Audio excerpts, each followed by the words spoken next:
What's up, you all? How you doing? It's Marcus, and guess what? The professor is back in. It is good to be back with you all. I tell you, I have this new platform that I'm working with, and it's very, very, very exciting to be here. We have some guests this evening. We have Black Love Charlotte. We're going to talk about that and the performances next week in Charlotte, North Carolina, and what they do.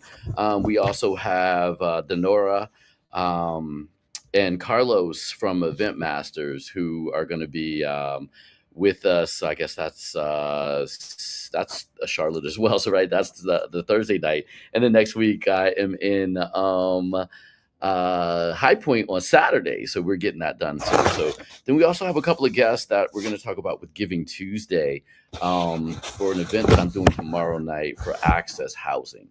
And I was talking with Al and the whole crew about what we need to do for this week's show, especially looking at it from a standpoint of being with Giving Tuesday. And, if you know anything about me, one of the key components to who I am and what I'm about is about giving. Part of the flow model is, in that TED talk I did, do things that make people say, you're crazy. I actually talked a little bit about the whole idea of doing things for the fun of life. Then I talked about the idea of loving the process. Loving the process is a concept where it's like you do those things that are, fun and positive, but you also understand that failure is a very big component of your success. People are like, well, what do you mean? Just think about the things you've learned in life, right? You've learned a lot in life as it relates to overcoming things. Paulo Coelho talks about it a lot in the foreword of The Alchemist, where he talks about the reason why we're successful or why we never really live our personal legend. One, we're told we can't. Nobody tells us that we can live our dreams. And one of our guests, who is a former resident of Access Housing in Washington, D.C., a veteran with a great story, is going to, talk about that. Nobody tells us, that we can. Nobody tells you that you can, go out here and be the best you can be consistently. And then, most people are telling you things that make themselves feel comfortable in their own skin, not what you need to do to make sure that your life is lived in your how do I want to say it, in your likeness. It's your life, right? Then Paulo Coelho talks about the fact that we kill the things that we love. The whole idea of that's why we tell our significant others or the people that we love or our friends, well, maybe you shouldn't do that because it's like, we don't want them to get hurt, but at the same time, that's a weird human thing that we do. Third is the fear of failure and whether or not failure is important or, is it necessary? It's inevitable. You're gonna fail. And therefore, you have to come up with the things in your life that allow you to get back up one more time than you fell. And that's how you inch towards success even further. And then finally, it's most admirable when, you get to where you're going and, you have the contract, you have the new company, and then you decide, you know what, we're going to give it all up. And because I need to hang out with my homies. And you say, people, you see these stories where people have changed, and they are ridiculed for that change. And when they're ridiculed, they, come at it, well, like, I don't want to be alone. And I had this very interesting conversation with Chase this morning in the car, which is why I love that it takes us an hour to get to school, tongue in cheek. I mean, I don't, but I do. And, she got to a point where, she's getting ready for this big play I've been promoting. She has 2 nights. She's been putting in all this work.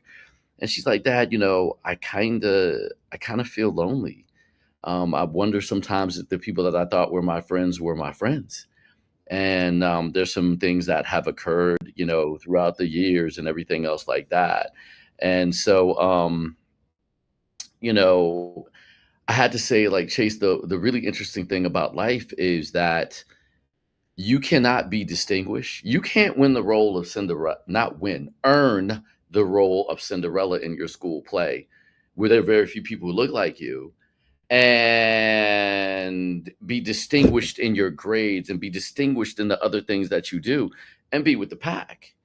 And she looked at me. She gave me this look. She's like, huh, I never really thought of that, Dad.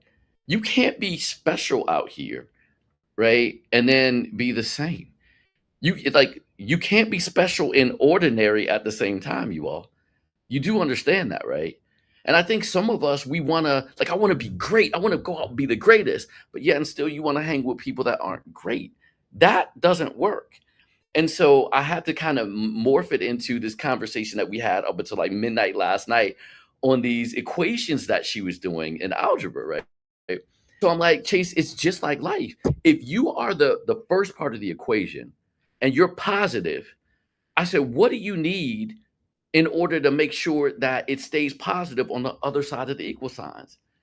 And we talked a little bit. And she's like, I need people that add to my life. Exactly, baby.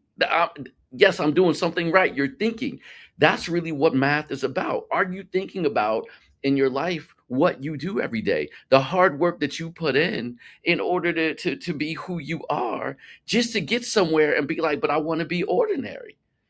That is not what the Professor's In is about. That is not what the Flow podcast is about and everything that is flow. It is all doing things that are for the love of you, for the love of your inner peace, for the love of your inner purpose, for the love of making a difference in life. And when I think about things like Giving Tuesday, it is that's what we're talking about. Having an impact in your community at the greatest level, understanding that that may be lonely. You can't be the great one in your community. You can't be the great one out there on the music scene. You can't be the great one, in the gym, and yet still be like, well, I'm just going to hang out with the regular people. And I can tell you from personal experience, that is not prudent. That is not a prudent way to make things work because you end up risking it all to be next to somebody, to have somebody to say, like, oh, you're my friend. Man, that is why each week when we do this, I talk about your number one friend. And I said, Chase, so who's the number one variable in your equation? I am, Dad. Well, what does that mean, baby? That means that I need to be, the number one person in the thing that I do. Absolutely, sweetie. It's all about you and what you do. And that's where we are right now. So, when you can do that, then you can help your community. And so part I think of even giving and looking at a Giving Tuesday, how many of you all gave to yourself? And I don't mean selfishly. You know what I mean. How many of you took some time to look introspectively and say, you know what? I'm going to give myself a break. I'm going to give myself a promotion. I'm going to give myself an opportunity, to do the things that we need to do. I mean, like, I want to be a part of something bigger. I'm going to seed into me so that I can put my mask on to do the things that I need to do so that when it's time for somebody to call on me in the community, I can actually help. Because even in the event that I'm doing tomorrow, we're doing the event up tomorrow at Bus Boys and Poets, right? And I'm really excited because we have some guests coming on in a little bit to talk about it. But like, if I'm not Marcus Johnson, who's in the community, who can have a podcast where you can come on and talk about it, who's put out records, who is, has some leverage in the community as somebody who actually is making a difference. If I can't do that, I'm not saying you don't show up, but for me to show up in the capacity of being able to actually help and bring people and raise awareness about housing insecurity for our veterans, who put their life on the line, by the way, and most of the people in this era of say veterans or former members of the service, these were people who put their lives on the line and were deployed for us to be able to sit here on YouTube and go like this, on Instagram to go like this, to sit in the car and complain about being in traffic, to be able to go to Starbucks. Like, they put their lives on the line. Then their families put their lives in jeopardy in order for us to be able to do what we're doing right now. So for me to be able to have the standing, to be able to then go and say, hey, look, I need you to pay attention to access housing. and what Greg Crawford is doing, what Cliff is doing, what Phil's going to talk about, or to talk about new business models with event masters. You know what I'm saying? In Charlotte, and what we're doing to change the paradigm. Not complaining about not getting royalties on Spotify. Some of those things are gone. There's a whole new marketplace for us to be able to do the things that we need to do. But if I don't take care of myself, if I don't go and dive deep into the understanding of my industry, if I don't work out and try to eat well, if I don't try to make sure that I don't drink too much and hang out too late, if I don't do these things, there's no way for me to give to anybody else. And I think our society does a horrible job of us giving to ourselves to then be able to seed into others. And that's really important, because if you don't have anything else to give, you can't seed into another organization, right? I mean, that's it. Having fun, living life, loving the process, the ups, the downs, the ins and out, the failures, the successes, and then organizing with others to make a difference. Fun, loving the process, organizing with others, flow. Yet another acronym that or the definition of an acronym that you can use to explain what we're doing with the Flow brand. It's not just about wine. It's about taking wine and putting it together with great events with Black wine so that we can get together and talk about issues, talk about mental health, talk about relationships, talk about housing insecurity for our veterans, talk about new economic and entrepreneurial models, talk about looking in the mirror and being like, yo, you're dope, right? You're hella dope. That's what we do here, man. So on that note, so I have a new platform that I'm working with right now. I think, let's see, we have some chats. It was great seeing you on Saturday. Thank you so much. My guy, Sean, what's up, brother? Angie, what's up? If you all have any questions, you can put them through the Facebook chat. I don't see my Instagram chats coming up here, and I don't know if I'm doing something wrong. So Anika, thank you very much. I know Elle's watching too. So if you can kind of monitor what's going on IG or any of the other places. Let's see if we get in. Okay. Anyway, so tomorrow night I'm going to be at Busboys and Poets. Imagine that. And I'm going to be there for the annual gala for an organization called um, uh, Access Housing.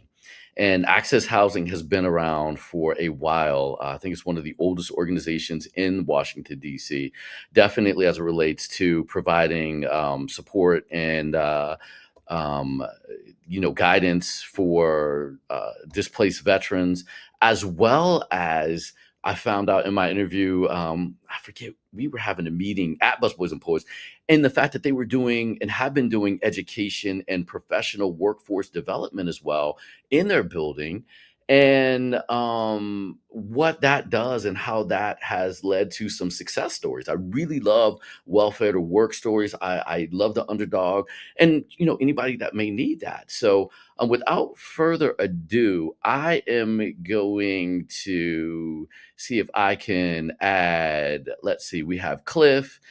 Cliff, are you there? I am here, Marcus. I am here. Thank you for inviting me. I am here. You are so welcome. And also, we're going to invite my man Phil. You, Phil?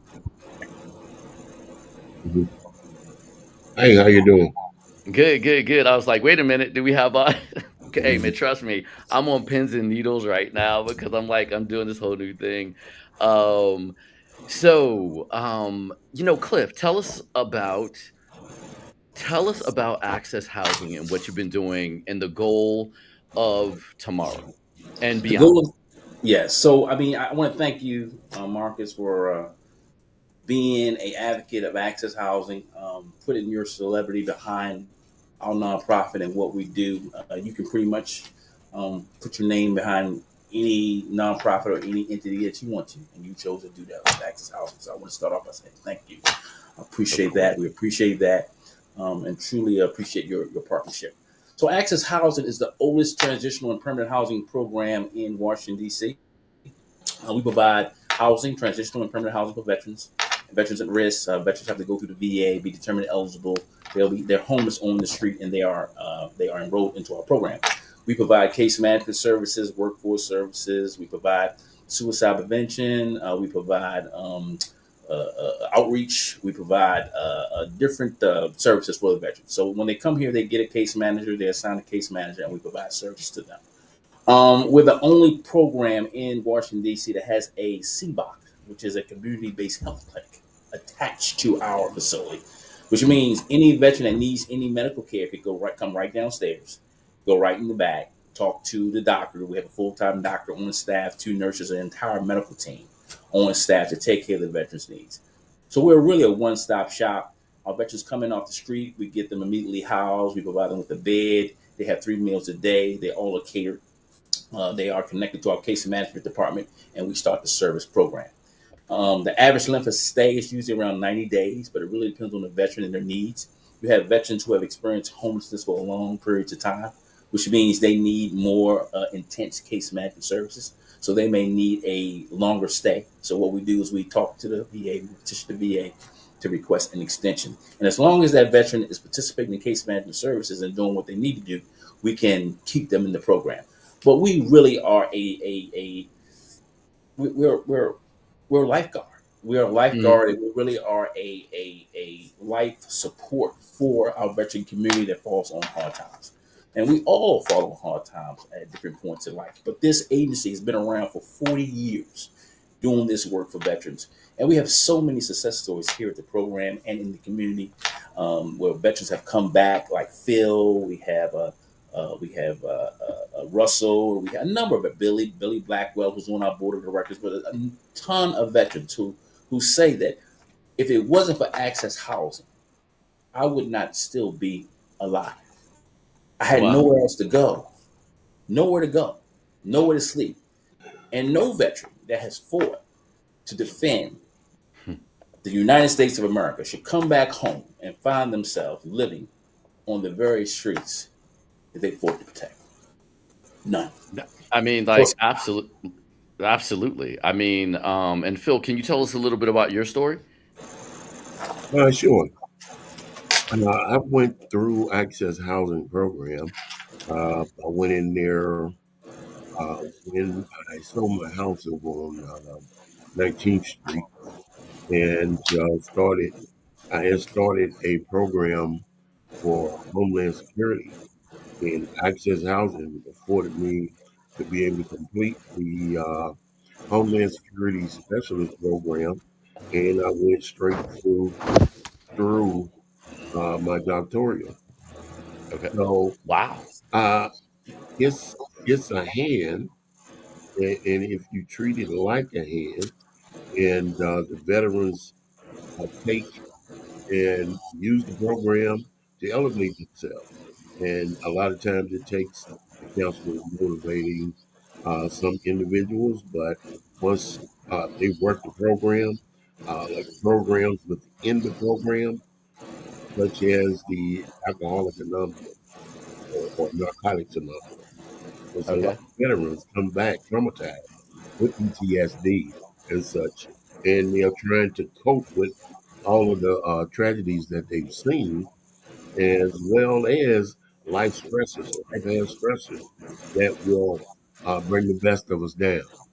And having somebody there to help pull you in the right direction and get you to thinking about self improvement and motivating yourself to get up from where you are and progress, as well as somebody to just talk to uh, about it. 'Cause there are those out there who are pulling us the wrong way, and mm, it's for their personal gain.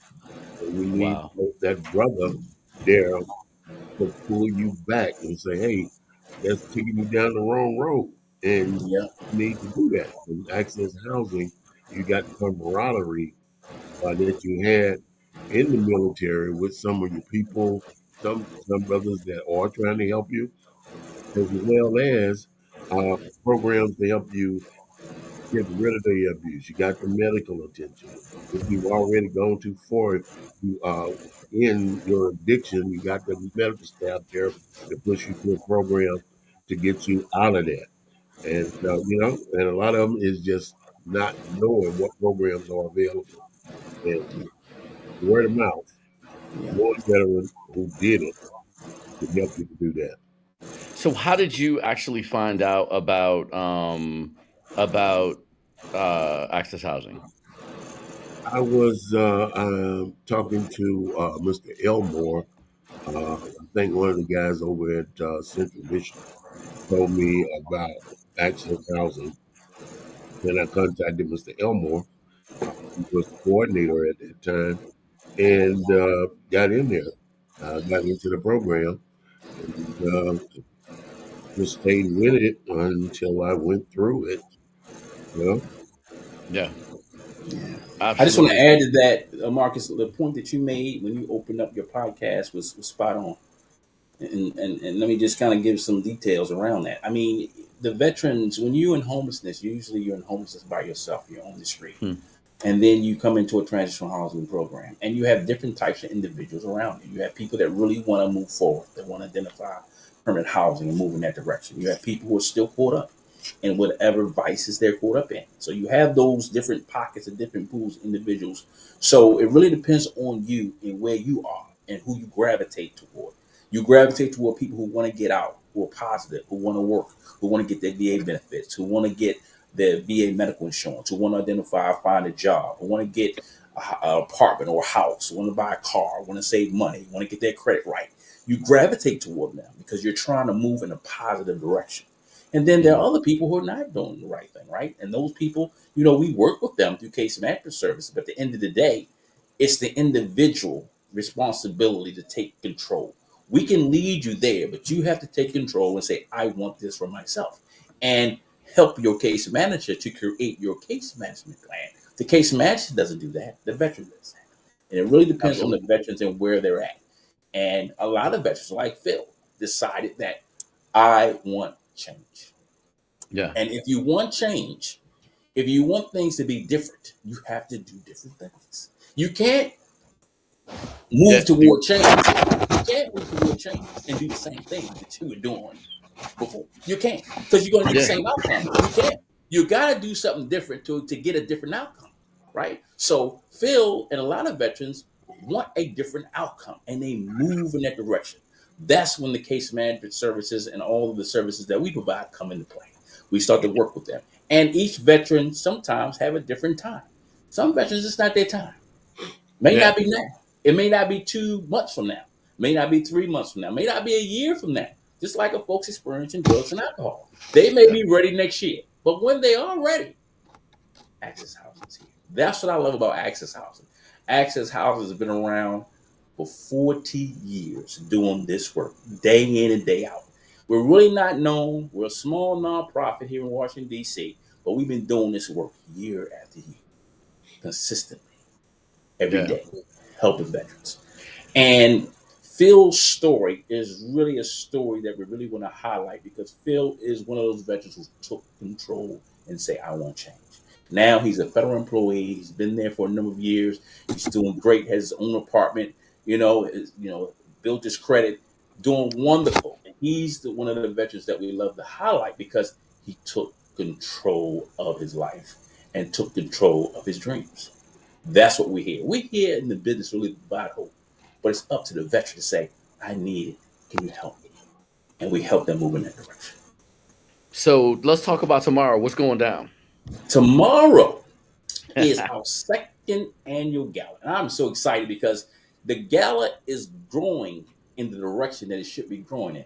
Last year we had Tommy Davidson, the comedian and actor. This year we have you. We are building this gala where we actually in talks with Kenny Lattimore for next year and for Williams. So we are building this gala to be the premier gala for veterans organizations here in Washington, D.C. And one of the things that one of our guests said last year, he said, I've been to 300 galas, and he's a fixture here in D.C., but I've never been to a gala like this.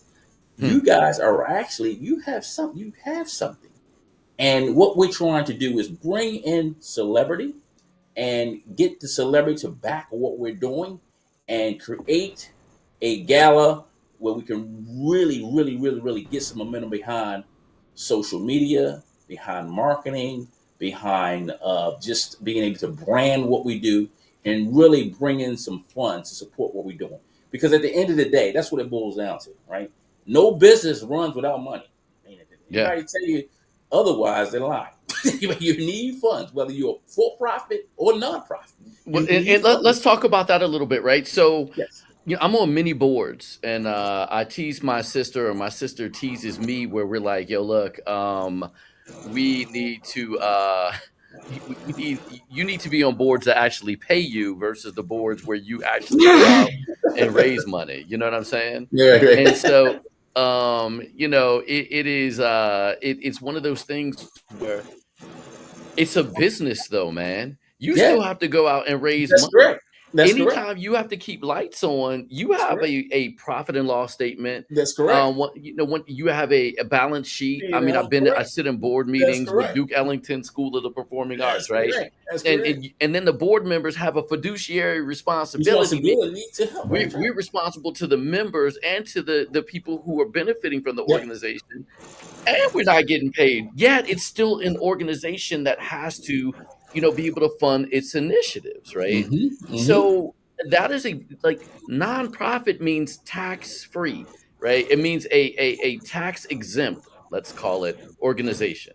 Uh-huh. But besides that, you're still a business. And we're still a business and still have all of this business responsibilities. And just like you said, we have water bill to pay. And again, you got 84 to 94 veterans at any given time staying here. You got water running. You got electricity running.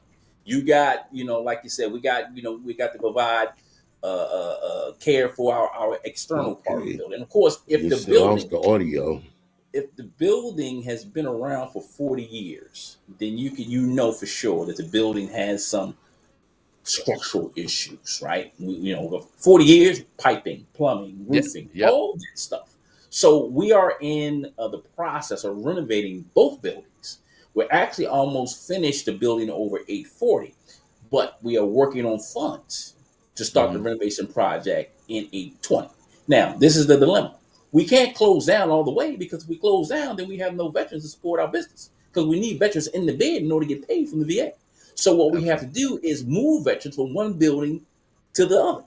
And that's a logistical nightmare, right? You got to Mhm. move people from one building across the street to another building, and you may have to do some things to make sure people are accommodated, but you have to do that in order to keep the veteran there so you can still receive money from your funders and renovate the building. But the buildings have to be renovated because we've been in business for 40 years and the wear and tear on the buildings is starting to show. It's been starting to show. So, in order for us to remain in business, to stay in business and make sure that we provide a good, decent place for our veterans to live, thrive, and transition back into the community, we got to renovate. So, we're looking at $8 to $10 million renovation project, right? So, that's part of the funds that we'll get from the gala will go toward that. And of course, the everyday responsibilities of paying the bills as far as utilities and water and other incidentals we have to pay as well. But yes, it's a business. And in order to stay in business, we got to raise funds to pay these costs. Now we had a conversation. Well, there are a couple things I want to ask, and then I want to get. We have a message from Tommy that we're going to get into. But um, part of what I try to get my nonprofits to do, and we had this conversation, is not say annual gala, but say kickoff. A campaign kickoff. And I think institutions like schools really understand that it's not going to happen overnight, right? You're not going to make $8 million tomorrow night. That's But correct. if we can, this is the beginning of the capital campaign, which is really the marketing campaign to let Mhm. people know. Did you know that somebody that, multiple people that laid their lives on the line for you don't have a place to live? And that we have one for them, but we need to renovate it so that it's up to a certain standard. And if That's we right. can piece, this many people together, then we can actually, you know what I'm saying? We Mhm. can renovate the places and That's right. take care of them because that's part of what we're supposed to do. right? Anyway, They that's did right. what they were supposed to do. That's Now right. we That's right. we have that kind of responsibility. Let's get into a message from Tommy, and then again, man, this Yeah. is this new system. I'm working it out. Let's see. I'm praying this works, but we'll get back to it in a sec. Hey everybody, this is Tommy Davidson. This Giving Tuesday, let's honor our veterans, those who gave so much for our freedom. You can make a real difference, you know. Just $65 gives a veteran a warm bed tonight, and $5 provides a hot meal. Donate today at accesshousingdc.org. Every gift counts. Or if you'd like to join the celebration in person, come out on December the 4th to Bus Boys and Poets, 450 K Street, for the Access Housing Gala with me and national jazz musician Marcus Johnson. Let's give back to those who gave so much for us, because no veteran should sleep in the streets.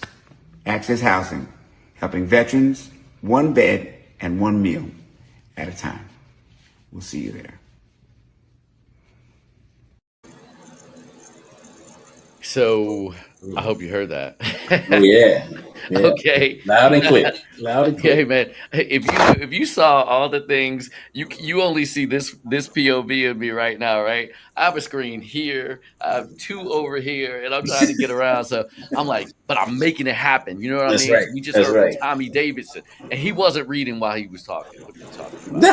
He was letting you know that you need to be there tomorrow with That's us at right. Bus Boys and Poets, That's 450 correct. K Street. That's correct. You know, That's doing correct. what we do, supporting Access Housing. That's correct. Now, before we get out of here, I need to know what's your biggest obstacle, and I don't want not money. We know that, right? Mm-hmm. Time, resources, and what does my friend Andrea say? She says time, resources, and oh my God, there's one other one. You never have enough of them, right? What is your other obstacle that you have that needs to be overcome? I think one of the biggest things that we need to kind of figure out is making sure that our message is being targeted to the right audience. Mm-hmm. We had a great conversation with you. We met with you a couple of weeks ago at Busboy and Poets when we had lunch. There's so many different marketing vehicles these days, and people know about the general ones: Facebook, Instagram, all those things. But when you went into algorithms and different media, how you do your marketing, and how you use your computer savvy to market what you do, and not have all these people that you have to connect with to do it, which helps you because you're cutting out some costs, right? And for Mm-hmm. us as a nonprofit, being a small nonprofit, we don't have that communication arm, that media arm, that marketing arm to really do that. And to be able to have knowledgeable people like you to teach us that, the basic ways of identifying and how you put your message out is invaluable. That's what I got from the conversation when we met with you. And that's so important to the success of your organization. I got you. Mm. Are you there, Phil? You Yeah, have anything to add? You have anything to add to that? no, I'm glad that you guys are taking the initiative to try to assist, and I'm glad that you're doing it because every little bit will help. And one of the things is to get the veterans informed because there are a lot of government programs available for veterans, and we like to see all of them take advantage.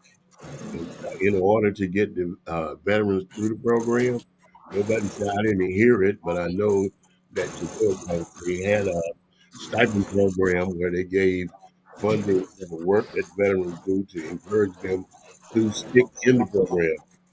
And sometimes to get them veterans, uh, you uh, shaved haircuts, clothes, to go to the interviews, to enter the programs, and maintain the programs. That's a tremendous help. And I thanks got for the it. opportunity. I got it. What it so like right now after going through this, what is your what's a daily what's your week look like? For me, Yeah. well, normally I'm on call uh, all the time, and whenever there is a disaster, I've got like three functions that I work with FEMA, and they call me out for these disasters when they need somebody to work one of those programs, and I go out and do that for however long they want me there, and usually that's 2 3 months. You know, and I'm out doing that. Then I come back and I'm off until I get back to work. FEMA don't pay me when I'm not deployed. So when I'm not deployed, I'm here on whatever I made while deployed and whatever other pensions or I can get. So, Got it. you know, I stay busy. I got you. Okay, that sounds great. That sounds great. Well, I'm looking forward to it tomorrow. I'm doing a little solo thing, because that space over there is a little bit on the teeny side. So we got that going. Let's see if I can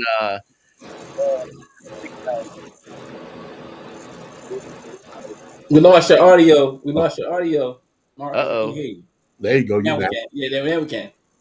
You got me back? We Yeah. got you back. Yes, sir. Okay, sorry about that. I was just yeah, so I was thinking what I could do, which one of these kind of vibes I could get into. Let's see. Let's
that guy, that guy right there, he does a little bit of this or a little bit of that here and there. You That know what I'm guy's good. That guy's good. Yeah. that boy good. That boy good. So Yeah. yeah, man, it's and I've been getting in video. We were talking about the marketing components of things, which is very important, and how to Mm-hmm. market nonprofits nowadays as well, and the partnerships there that you can make.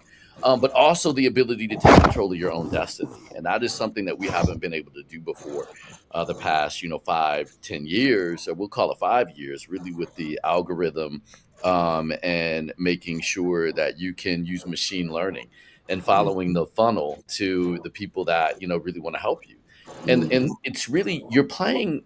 It's like you're playing fractions. If I can get 1,000 people to give me $1,000, right? Or if I can get me 1,000 people to give me $100, for my organization, I can make a dent in something with that.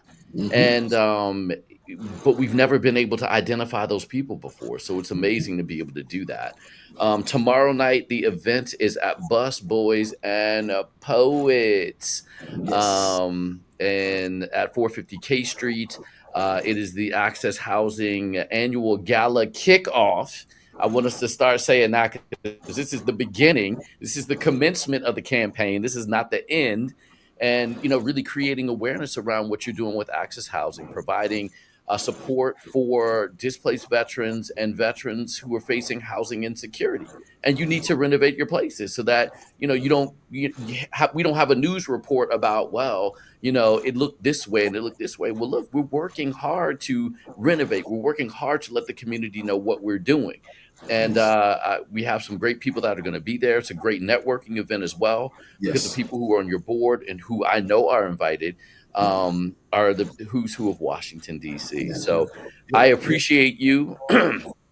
I want you to promise that you'll come back on, Phil. You keep us involved with what you're doing, but you all will come back on and talk about the progress, and we'll look at what we're doing during February and Black History Month. See what's going on there. Although this is a veterans thing, it may disproportionately affect African Americans in DC, but it is a veterans thing that you're supporting Yes. here.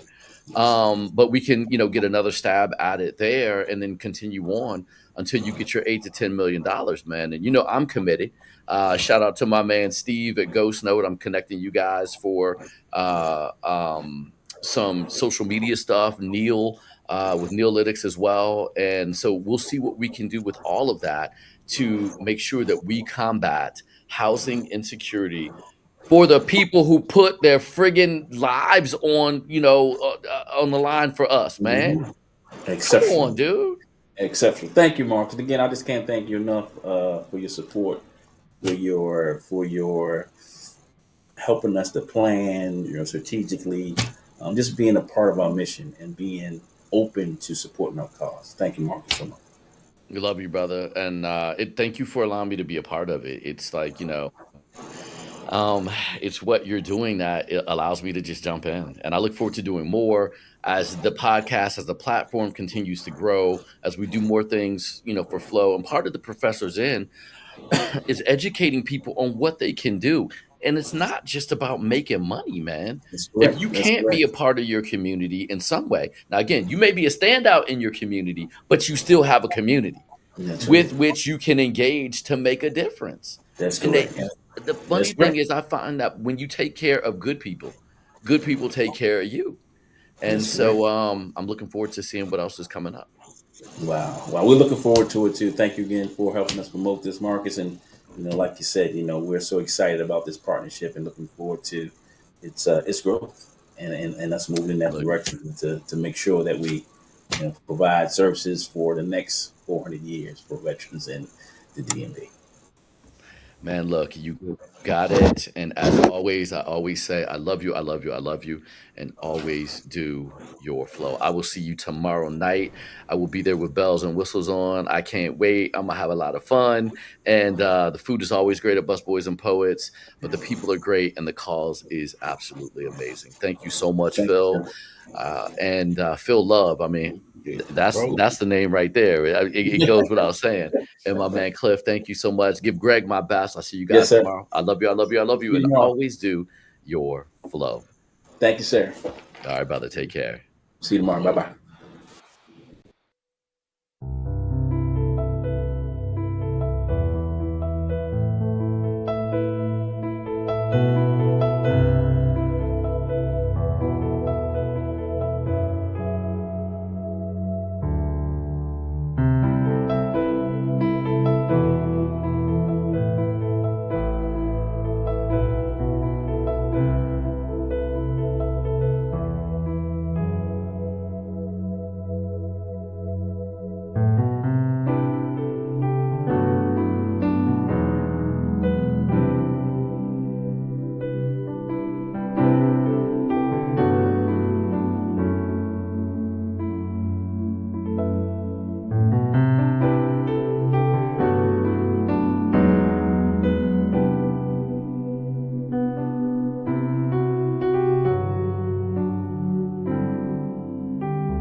Yeah, man. There you go. That's a little bit from yours truly. That's a little.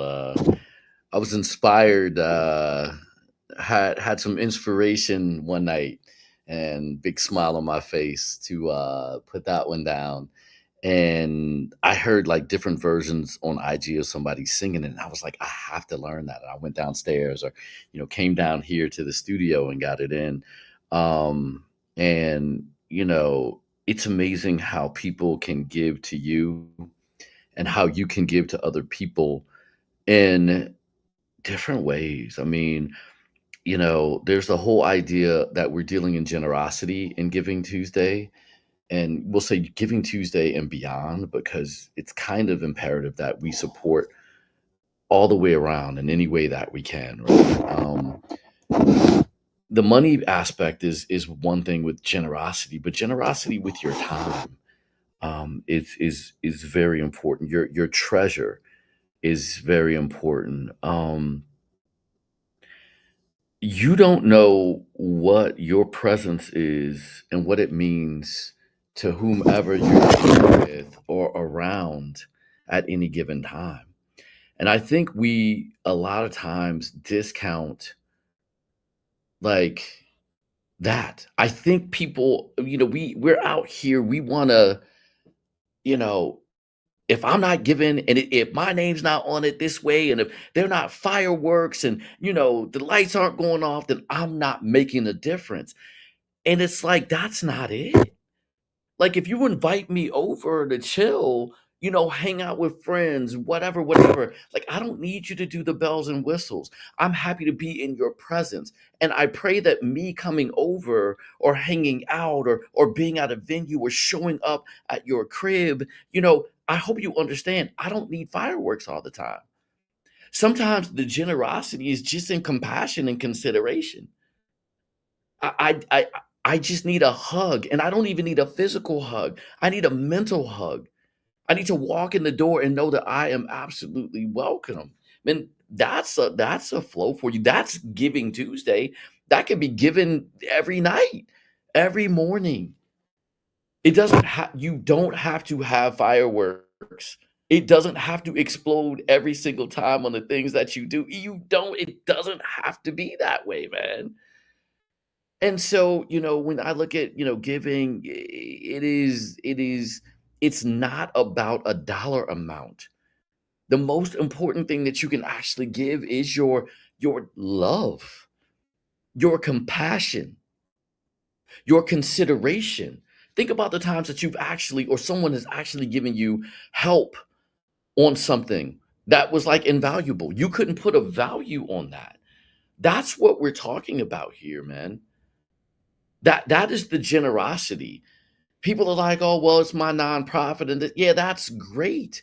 Go talk to a kid at school, at a school, find a school, go to your church, go to the organization. I don't have any money to give. Can I just come and talk to somebody and let them know how a veteran, how appreciative I am of the fact that you put your life on the line for me? Or, back during the time when we were in the about to say the lockdown, but it wasn't a lockdown. It was the government shutdown, right?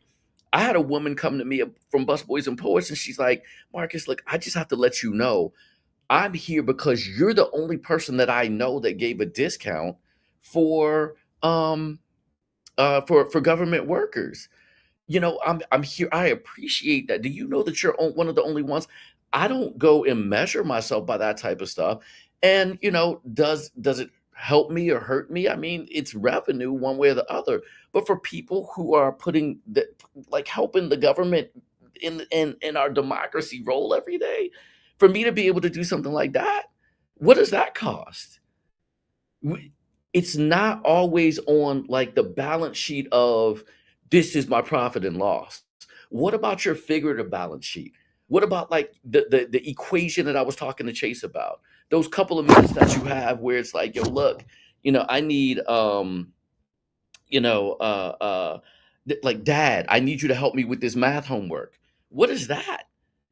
Hey, I'm gonna go to this organization and help there. There's no price on that.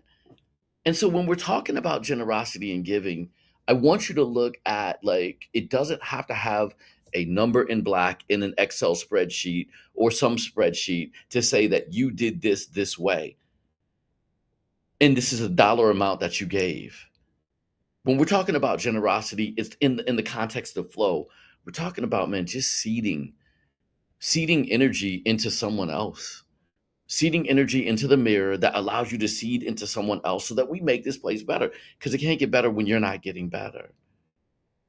And it far exceeds your capacity, and then at the same time it far exceeds else's capacity for what that they can do and that they're doing for you. you know I mean, man, I hope that that's something that we can continue as we're out here in the world, that we can continue to push, for just the ideology of, like, look, this idea of giving is not in a dollar amount. This idea of giving is in an amount that's like, it's metaphysical, right? So, let's see. So I have an event next Thursday, and I'm going to be in Charlotte, North Carolina, and I am playing at a venue that's new, and we're working with an organization there that also helps with insecurity, and helping to create, and change the destiny for people who may be a little less fortunate on the blocks in the streets of Charlotte. So, without further ado, I would like to welcome to the show Miss Deborah Phillips, who's the executive director of Block Love Charlotte. Are you there? Hello, hello. I am here. How are you doing? I'm doing very well. I'm doing very well. Hanging in there. I'm looking forward to next week. How about yourself? I am excited, especially to hear the music. Like, that is going to be the key to the evening. Very excited. Well, I'm looking forward to performing it for you. And we're getting down as myself. We have special guest Casey Leak, who's a North Carolinian in and of himself, doing his thing. And Charlotte for me is another home away from home. One of my best friends lives there. His name is John Thomas. And my daughter was like, "Dad," I was like, "Well, how many friends do I have? You don't need a whole bunch of friends." She's like, "Well, you have like five of them named John." It's like, yeah, you got me right there, right? So, but a couple of my friends are down there, but Charlotte has been a great place for me. And with our change in our paradigm, we're switching venues, and we're creating a new venue in a partnership with Event Masters, which is, I tell people it's the same Marcus Johnson tradition. We're going to come down there, and when you leave, you will have a great experience, but it's a new place, or I should say, and it's a new place.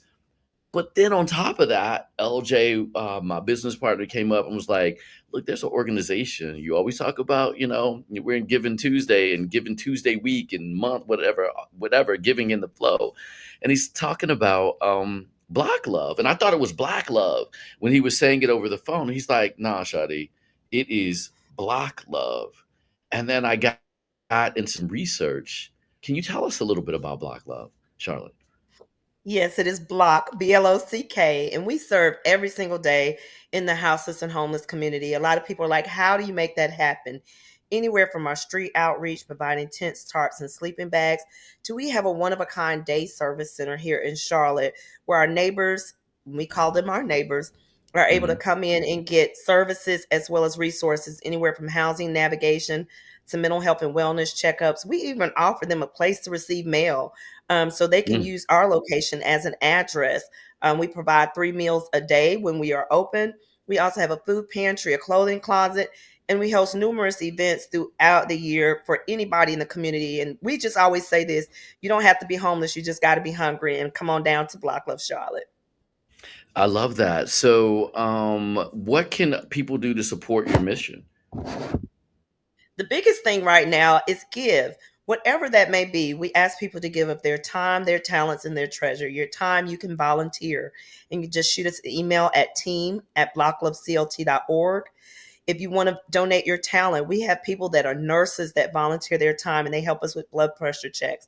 We have individuals that come in and they assist us with helping with resumes, setting up email accounts, even assisting our clients with job hunting. Or we have individuals that donate their time and they come in and they help build and organize. We're in the midst of rearranging our pantry, so that's always huge. And your treasure, always giving. If you're able to give to us, that helps us keep the doors open. And there's a number of ways to give. Whether you go to our website and click on our donate now button at blockloveclt.org, or through PayPal at team@blockloveclt.org, or Venmo at block_love_Charlotte. But those three things really help push our mission, because we do help a lot of individuals in the city. And like I said, you don't have to be homeless. We help save people from evictions. We help the most vulnerable during this season, Like especially how? when it's cold. So you throw that out there. How do you help people with the evictions?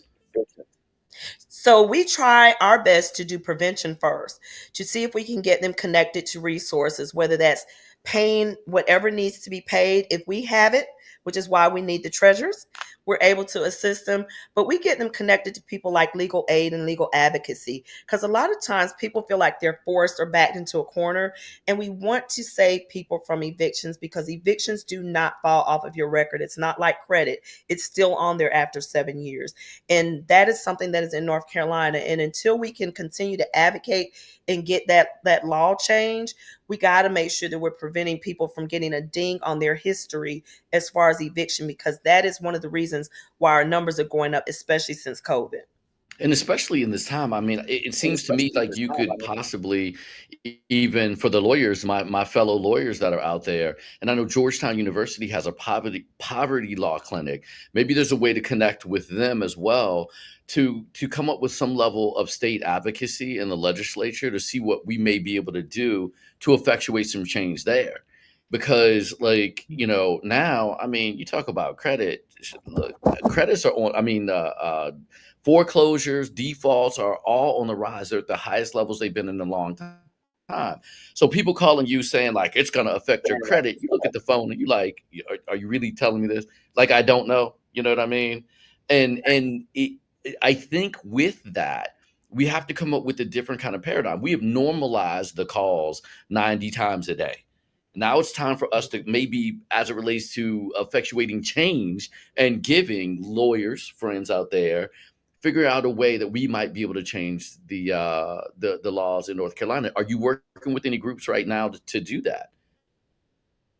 So one of the groups that we work with is through United Way. It's called a Home for All, and so we're working with them to really change how that looks, and also shifting the mindset of landlords and leasing companies, and asking them to please consider second chances.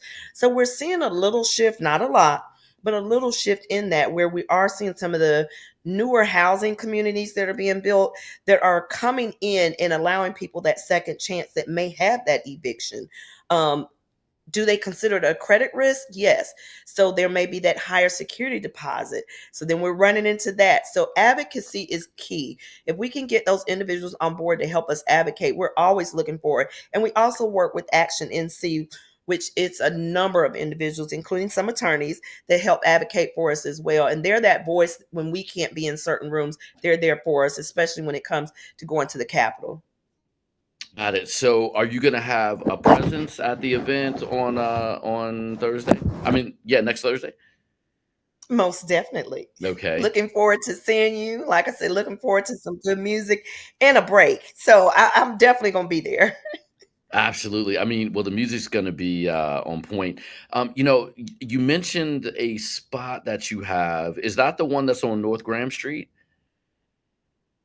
That is correct. We're at 2738 North Graham Street. You can't miss us. We've got Block Love all in the windows and all on the door. Got it. And so let's say I also wanted to volunteer. Like, we talked about my fellow and sister lawyers, right? So if they want to help you, if I wanted to, be not just a donor, but I wanted to, maybe help with your board of directors, who am I reaching out to there? That would be myself. But you'll send an email to team@blockloveclt.org. We'll get you involved. Listen, we have an amazing team, and we're actually doing some rebuilding here. So if you decide that's what you want to do, this is a great time to get on board. So I'm telling you, come on, Marcus. We welcome you into the fold. Oh, you don't have to worry about that. I'm gonna be down there doing what I do. I'm very excited about it. I mean, I people tease me. My mom even teases me at points in time. She's been like, "Yo, you have not found a problem that you have not wanted to get involved with." And for me, I just from the time I was a little kid, I was just a little different. But I understood that the greatest part of this great experiment um, is all of the other stuff beyond what we say as a see, they Sorry about agree. That's right. Marcus is right. Say it like you're proud. But like, it's the other things that are like, you know, the heart of who we are, the integrity, the way that we work together, the people. And it's so important the work that you're doing. And there are a lot of people that are just like, well, I don't do this for poor people, or I don't do this for da da da da. Da. And I'm like, some of these people are just broke. Some of these people just fell on some bad times. And And that's after, the key. yeah, That's it. You got to change the narrative, Marcus. I didn't mean to cut you off, but that's what Block Love Charlotte, that's what we do. And a lot of people didn't understand why the passion ran so deep until we hit COVID. Like Block Love existed before COVID, but we were in the midst of a world pandemic and people were able to come out and really see what was happening because Charlotte had a tent city. It was put mm, in Charlotte's face. And people realize, hey, you've got folks out there that are everyday people. We had someone out there with her doctorate degree. mm, She was just in a situation where she was homeless because her family swindled her out of some property that belonged to her. But we mm, had the conversations. We got her connected to the right people. She actually ended up writing for a big magazine here in Charlotte called Pride Magazine, was featured on the cover. She has now since had her property restored to her, and she comes back and helps. But you have to explain to people, don't make it harder than what it is. mm-hmm, Give. And not to be deep, give and it shall be given unto you. You got to give. We're actually being told to give. And mm, when you do something for somebody other than yourselves and get out of your own way and stop being selfish and be selfless, man, it really does something for you. It makes you a better person. You said something about integrity. mm-hmm, That's integrity. That's what makes you who you are. But stop thinking everybody is crazy that's homeless. Everybody's on drugs that's homeless. I was homeless in college. hmm, I was homeless from domestic violence. But there's other people that are homeless because, hey, they may have had a medical emergency. There's something as simple as their car breaking down. And to live in Charlotte, it is expensive. A one bedroom on average is $1,483. Make it make sense.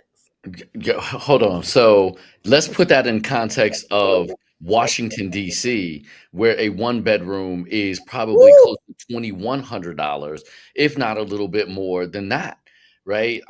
I know Yes. that back in the day when I had my apartment and it was a two-bedroom in Silver Spring, Maryland, it was $2,450. And so when you look at that, I mean, and then you do the math. Like, and I think we need to do more of the math in school. Like we had home economics, but it turned into okay, well, you get to take the baby home for a week and then feed it and everything like that. No, home economics is so you make $150,000. We're going to spend all semester figuring out how much money you have at the end of each week and each month to be able to actually live because with taxes, you're going to lose a third to 40% of that in benefits. And people are like, well, I need less taxes. But wait, we need the people keeping the planes in the air. We need the people making sure that if your house catches on fire, they're going to come to get you. If somebody comes to try and rob you, that they're going to be funded appropriately to do things in the community and community policing, Yes. et cetera. Then you need teachers and to pay them for the folk that you're, that for them, number one, teachers babysitting your kids for 6.5, 7 hours a day. We need to be real with that as a society. So you're paying a teacher, you're paying them for one of the jobs that they do, which is teaching, but you don't pay them for the other job. But that's the money that comes out of your taxes. Right? So it's not just I'm giving the government my taxes. No, shorty. Who do you call when you have a pothole? You call your taxes, player. I mean, it's like you're putting it into a fund that comes back to you when you play at a soccer field or a community rec center. Well, how did you get to do that? Oh, that would be calling on your taxes, player. When you call 911, your taxes. When you are like, whoa, my plane landed, your taxes. When you turn on the water faucet, your taxes, et cetera, et cetera. That's So right. again, look, you can say whatever you want to say, especially the super wealthy people out here, say whatever you want to say about how our system works, the need for taxes, the need for the federal government, the things that go on and what it is. But without our central government and many of the things that they do, okay, and they're not all bad, you can talk about, oh, well, they did this and this and this negatively. But all in all, there's a reason that we can wake up and get out of the house reasonably safe. The only That's thing you're true. worried about every morning is, damn, I got to sit in traffic. Oh, what about the electricity? Well, at one point it was a utility. Now it may be private, but that would be your taxes. The internet works, your taxes. Communication, FCC, your taxes. The phones, your tax. Like that's home economics, y'all. Right? We But need it that's back. just, huh? We need it back. We need a Yo, teacher. I mean, your rent. Okay, so then rent. So your renter's insurance, your homeowner's insurance, in case things, get stolen, et cetera, et cetera. Do people know that when you have renters or mortgage insurance and something gets stolen out of your car, some of that stuff is covered? All you need to do is keep your records in a file cabinet. You can even now scan them into your computer so that you can do but these are the things when it comes to home, and how you can end up homeless. Yes. Because if you don't do those, are a lot of minuses, but it's why we have a certain standard of living in the United States, and it's a balance. So when you understand that, it's like, okay, but let me do the math. And now you can go to AI and ask any AI, please help me with my home budget. Here's where I am in a tax bracket, and I feel sorry for some of these companies like Intuit, although, they've been getting you for a while, and Quicken, and they've been getting you for a while, and now you can't even own the software. Now you're dealing with it from the standpoint of software as a service. So Mhm. you keep everything, and I got to pay you every month for it. Okay, well, thank you, Altman. For on some levels for giving me chat, so I can say, "Yo, chat. What are my monthly expenses? Can you help me to balance my budget? And then how much can I put aside for this? What are the best ways I can put $50 a month towards something? What do I put it towards?" That would be a home economics class. Yeah. But I swear people don't want that anymore, Deborah. They'd rather be mad. Oh God, It's yes. it's you, And black blame woman. everybody. I'm They sorry, blame everybody. And that's the crazy part. We talk about advocating, and when we sit in these city council meetings, and I'm telling everybody, listen, I'm feeding city workers. I feed city workers. I feed teachers. I fed police officers because I'm telling you that they're not making enough money to survive in a city that they keep clean, in a city that they protect, and in a city that they educate. And that's a shame before God. Like when we do free groceries every Friday from 1 to 4. When I look at that line, my heart breaks because I know some of these people what they do. And I'm like, they should not have to be in this line for food, but they're fighting to figure out how to make it from month to month when they've already overdrafted from month to month. Because see, Mhm. people aren't living, paycheck to paycheck anymore. You know that, right? Yes. People are finding out ways to overdraft, especially now since the cards are telling you, and the banks are telling you, Capital One, oh, it's okay. You can do that $300 every month Uh-huh. overdraft. That Yeah. is absolutely insane. So people Because take when you put advantage of it. so and the thing about it is, for those of you all who may be overdrafting or know somebody who is, so the thing that you're doing there is, for a 50-cent overdraft, you're getting a $10 charge, right? Or more, right? Mhm. Depending upon where you are.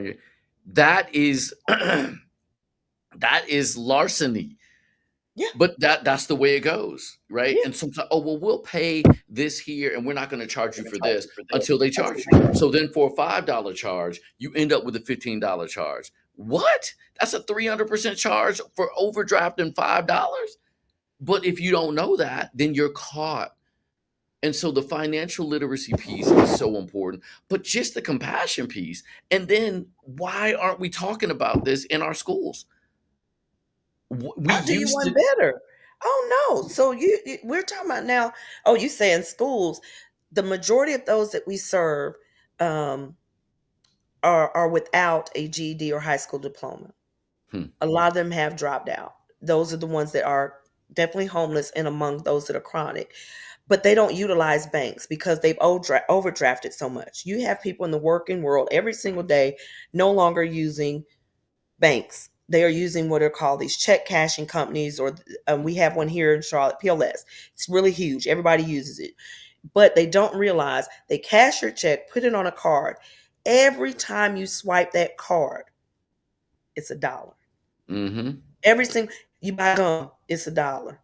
You get gas, it's an additional dollar. Every single charge. So when I was sitting down one day talking to a gentleman and explaining this to him, and he looked up his monthly charges, he had over $78 worth of monthly charges. And And I said, but brother, probably, and yeah. that was probably a good portion or a fraction of what he was making. But wait a minute. And then he's like, well, my phone isn't on. That's your phone bill money right there. That's it. And so again, so this is something, and we can, keep this conversation going, but like maybe, when we talk about the equalizer in the room and things like AI, Yeah.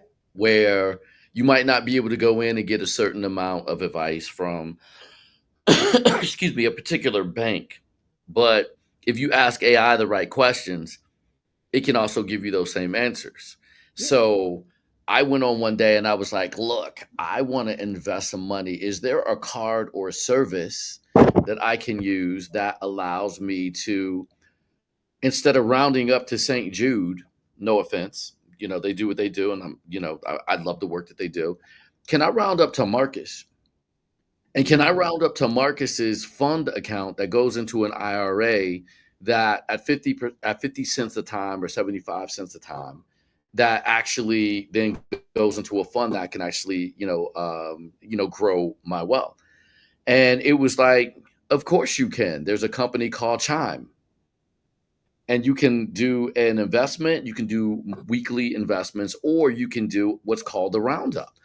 And so it was amazing to see the benefits of me actually 50 cents per transaction or whatever, rounding up to the nearest dollar, and what that was when it went into a fund that was tied to the Mm. S&P 3 years ago.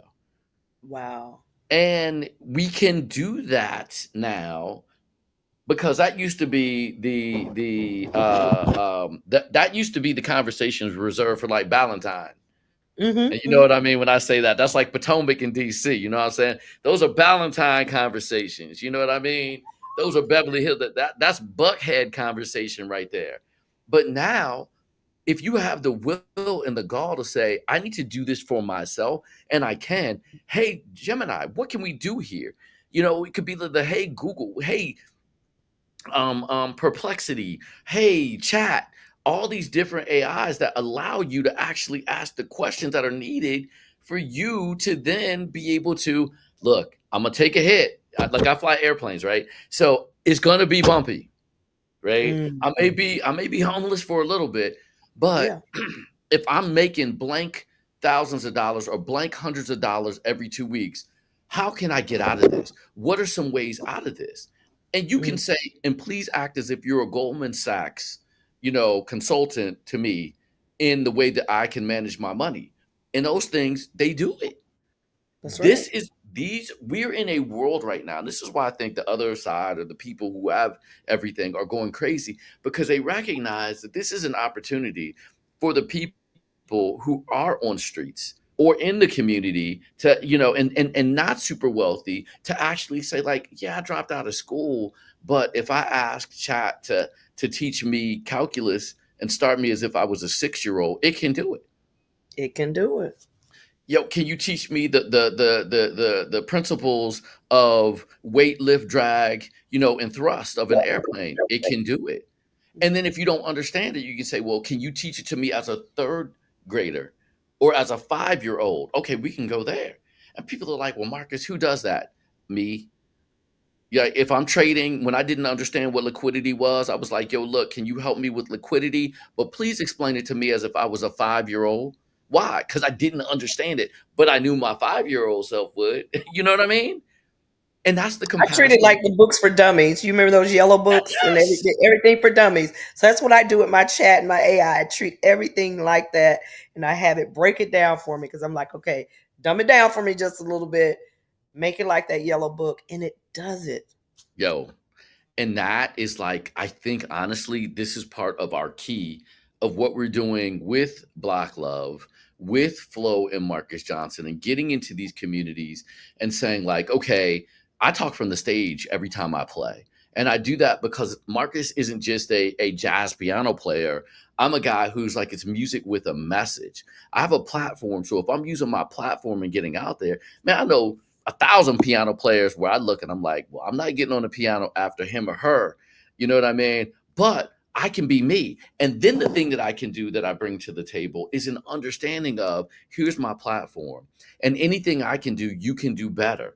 But let me tell you what you need to do. And you're not going to get there easy. Yeah, I have the law degree. Yeah, I have the MBA. Yeah, I'm the Howard professor. But let me tell you how you can do it.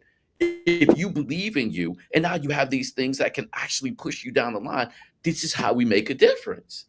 So it is not just Marcus coming to do a holiday show, right? My friends tease me, one of my friends, Andrea Ogunwumi, at the Elmira Opportunity Project in Elmira, New York. I do a lot of work with them. She's like, you're a highways and byways minister. And I am raggedy. You can call me raggedy, whatever you want to.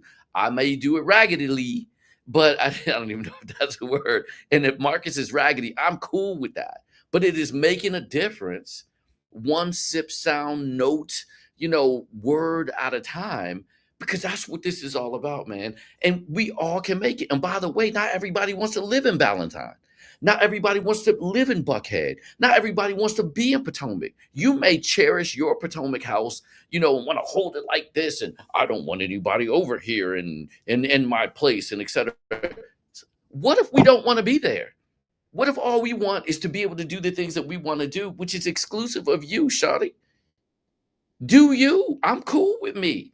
I'm cool living over here on this side of town. I'm good because when I look in the mirror, I know what I see.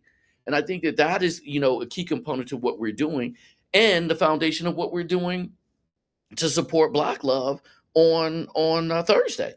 I can't wait. And now you got me all excited. I mean, we're 18 minutes over and I don't even, I'm good, I love it. I think it's going to be awesome, man. I appreciate the opportunity to be able to work with you. Tell us once again, if we want to support Black Love and getting this type of information into the hands of people who aren't just, let's say, the what you think are poor, bad, evil, whatever you want to call them, but people who are just in a bad place, not the That's right. state of mind, the state of being. They're just in a bad place. What can they do to get to you in Charlotte? So, one of the easiest ways to get in touch with us, we are also part of a United Way product called 211. That's in any city, but if you're here in Charlotte and you run across somebody in need, tell them to call 211, and 211 can get them in touch with Block Love Charlotte because our phone number may not always be easy to remember. So, I always tell people 211. Other than that, our website, blockloveclt.org, we've got a lot of information on there. And we always tell people to follow us across social media.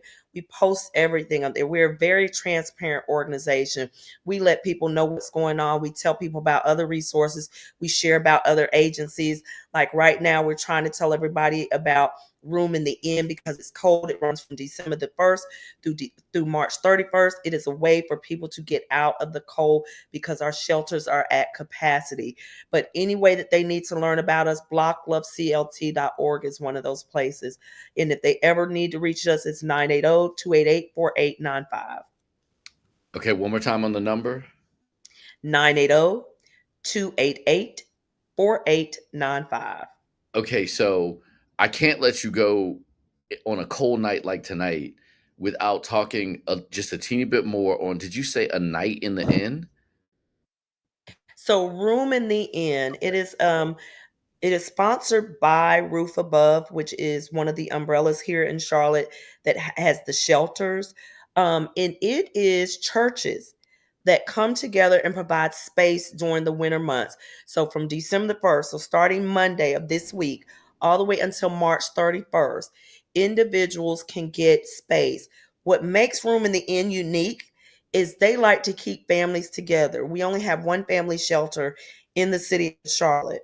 So, family units, this can be whether they're married or not married. If they are considered a family unit and present as a family unit, they can go to Room in the Inn. They will report to Room in the Inn. In order to report, they need to go to 945 North College Street. They can report and do their assessment, and then they are told what time to report back.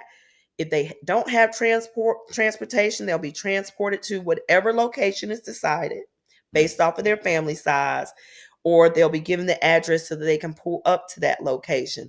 And these churches take them in. They're able to watch TV, play games, socialize. They get a meal in the evening. They have somewhere to sleep at night. They wake up in the morning, they shower, and then they leave each day with some type of bag meal to take with them. And then they report back the next evening.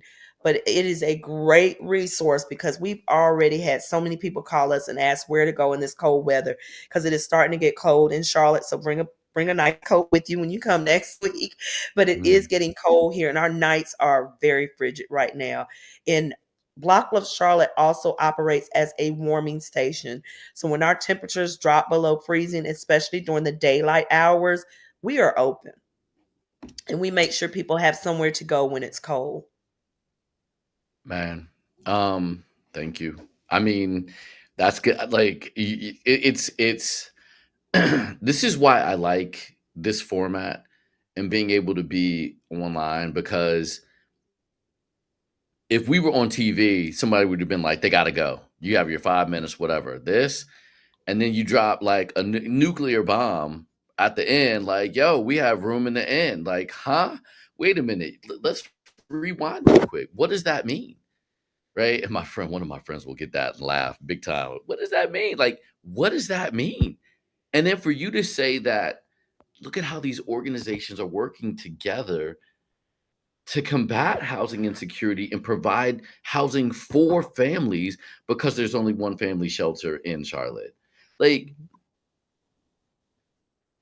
I'm glad to be able to have this platform to be able to trumpet those things, right? Those occurrences, that spirit. It's the most wonderful time of the year. It's also in the United States the coldest time of the year, but isn't that warming to know that there's an organization or organizations together that are working together? Why don't we hear about that more? I don't care because we heard about it here, and that's how we flow. Again, it's having fun in life, loving the process, right? The hard, the cold, the like self-deprecative, the things that bring you down, the things that also allow you to get up, the failures, overcoming them, but then working with the others to make this a little bit better, man. Mhm. That that's what we do here. And I love it. And, Deborah, as I say to everybody, I love you, I love you, I love you, and continue for you to do your flow. And we will be there next week, and we're going to keep on doing this with you. And man, this is really awesome. So, um, to my team, I want to say a special shout out to them. LJ DeShield actually got us together and made Mhm. sure that we had a conversation. So I have to shout him out because he is one of the hardest working people that I know that gets it. Like, I'm usually the one that you say something and I'm like doing the emails and I'm driving and I shouldn't be doing this and I'm on the phone or whatever. I say, LJ, what about this? LJ's on it. I see something pop across my screen. So LJ the Shield, thank you so much for what you do. Elders, thank you so much for what you do. Part of the team here, keeping me together with my notes today, and we're working through formats. I think we may be on another format next week because my IG didn't go on today, but that's all good too. And Neil, also Maddie, and my crew, everybody who has helped to get this on, and this is just the beginning. Shout out to Michelle Dorsey. It was great to see you at the show at Black Rock as well. And I'm glad you enjoyed the Castillos because they had a ball. Magic Mike from YouTube, I love you back. Catch the flow. What you know about that, boy? Maddie, I see you here. Yes, great night tonight and only more to come. Robert Castillo, yourself, it was great seeing you. Angie Hunter, it's what we do. So if you have any questions or topics or things you'd like for us to talk about on the professor's end, please chat back or send to social media at Marcus Johnson 360 on the different formats, and I will respond, or the team will respond, and we'll see what we can do. We're having a ball here, making a difference. This is how I flow. I'm one of those guys where the professor is in kind of tongue in cheek because I hear these people from these, other great institutions. People talk about I'm a Stanford professor and, I'm a Harvard professor. Well, look, I'm a Howard professor and I have my own perspective of how I see things. And I'm just as dope as y'all. And you can ask me anything and I'm going to give you a perspective. And if I don't have it, I'm going to go find it. And the thing is, the reason I do that is because I want you to know wherever you are, you can do the same. Anything I can do, you can do better. Period. Right?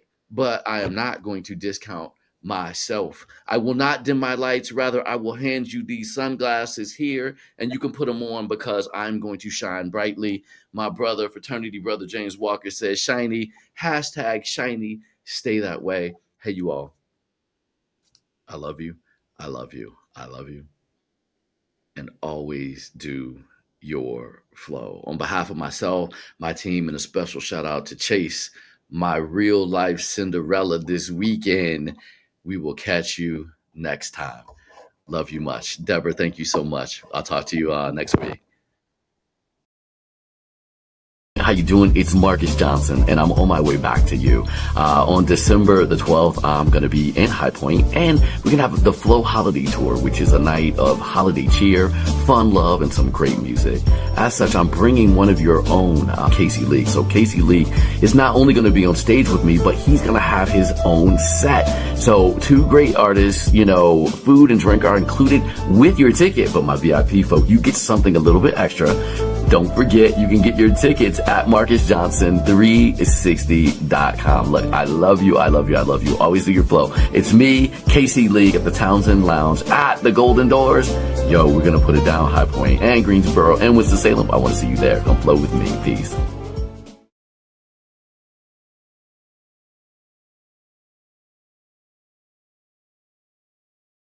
This holiday season, come catch the flow with me, Marcus Johnson, live. We kick things off November 28th at the Black Rock Center for the Performing Arts in Germantown, Maryland. Then I'm right back with my Richmond family on November 29th at the Military Retirees Club. On December 4th, join me at Busboys and Poets in D.C. for the Access Housing Gala, supporting displaced veterans, an evening of purpose, conversation, and great music. Then I'm heading west, December 5th, Los Angeles. I'm back live at Free Space in Inglewood, partnership with Black Vines. On December 11th, I'm in Charlotte at Event Masters. December 12th, High Point at the Golden Doors Townsend Lounge. And on December 14th, Atlanta, get ready, Christmas Jazz at Big Bethel AME. We bring it home in the DMV with Busboys and Poets Shirlington on the 19th. Then Hyattsville on December 20th and 21st. 3 chances to vibe with the Flow experience. And finally, we wrap it up at Keystone Corner December 23rd and 24th. Then January 3rd, I'm in Norfolk for the Church Street Jazz Series at the Addicts Theater. Tickets are available at MarcusJohnson360.com. Come flow with me.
Mm. Hey, Denor, how are you?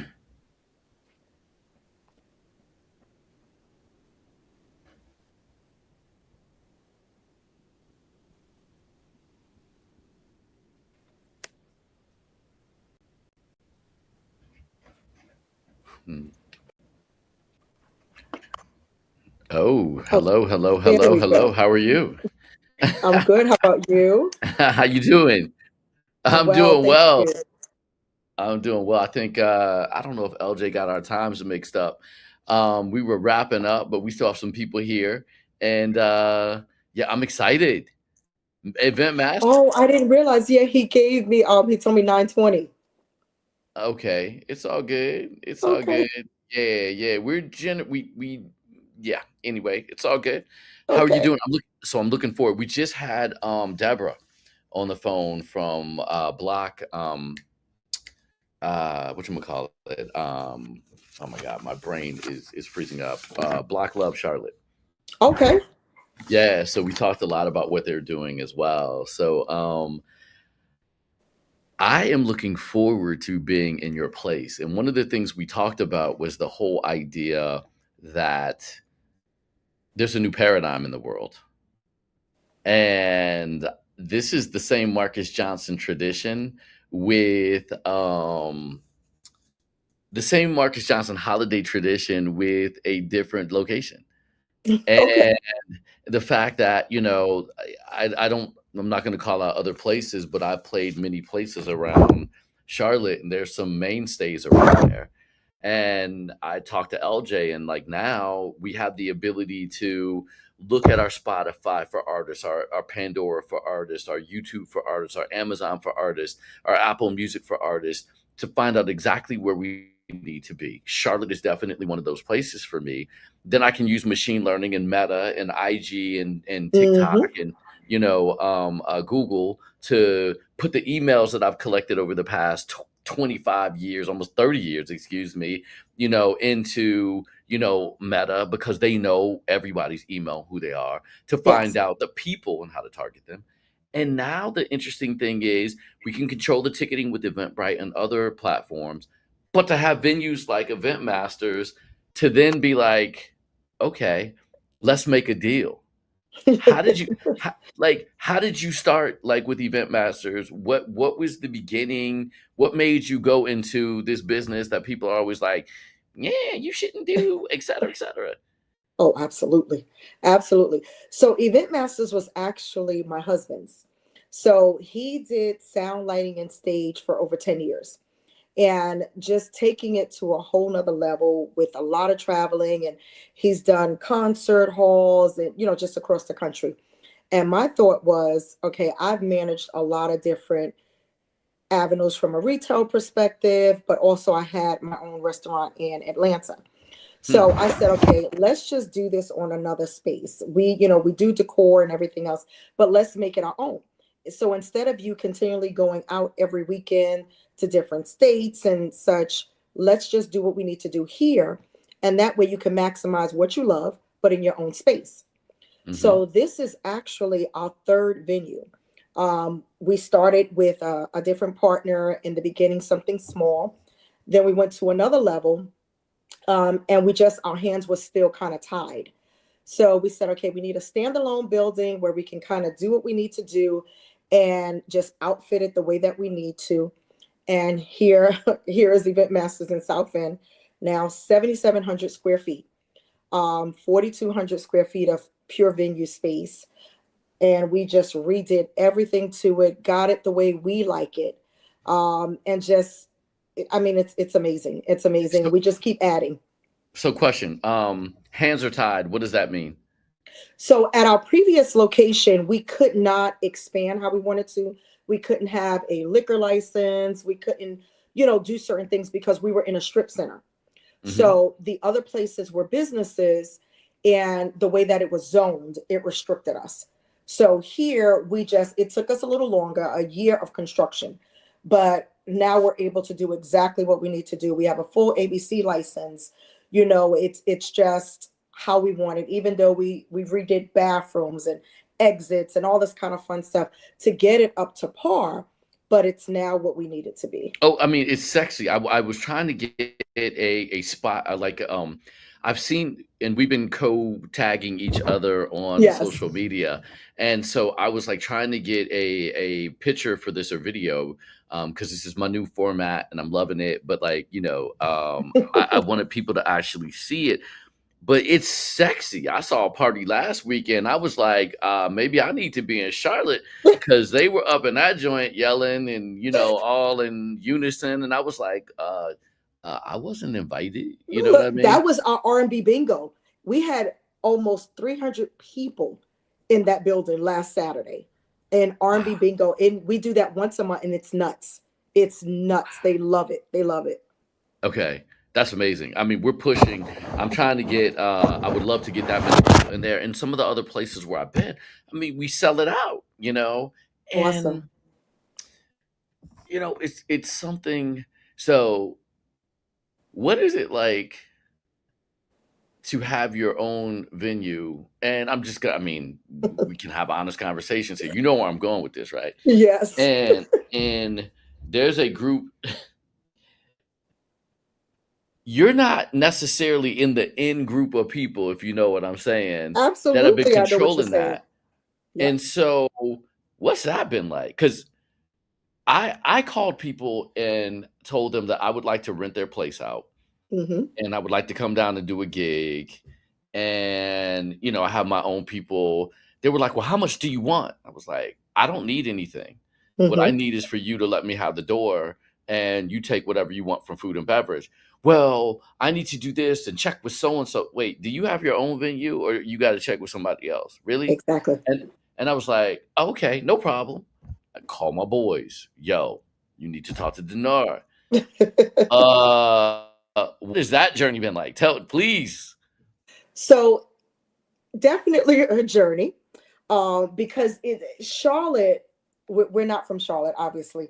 That Charlotte, accent. I was gonna ask you about that accent, New York, but yes, I'll leave that. I'll exactly. leave that alone. So it's definitely, Charlotte is who you know, what you know, and who you're in with. And it's definitely been a little bit of an opportunity, as I like to say, to kind of maneuver through. The plus side of this is my husband's a musician. So he's been out in this market over 20 years. So he played for, plays actually for all different churches and, different people. He plays keys and he plays drums. So organ, everything. So the thing is that has helped us just for Mhm. the simple fact of getting through certain doors, from that perspective. Now, the other side of this is the market that we're in now, South End. You can get- Um, definitely, it's a challenge with not being placed in one category. And Mhm. I'm being gentle with that conversation. Yeah, I feel the dance. Yeah. So it's a little bit of a challenge with what we get as far as a clientele, what we get as far as even when we're placing our pricing out there.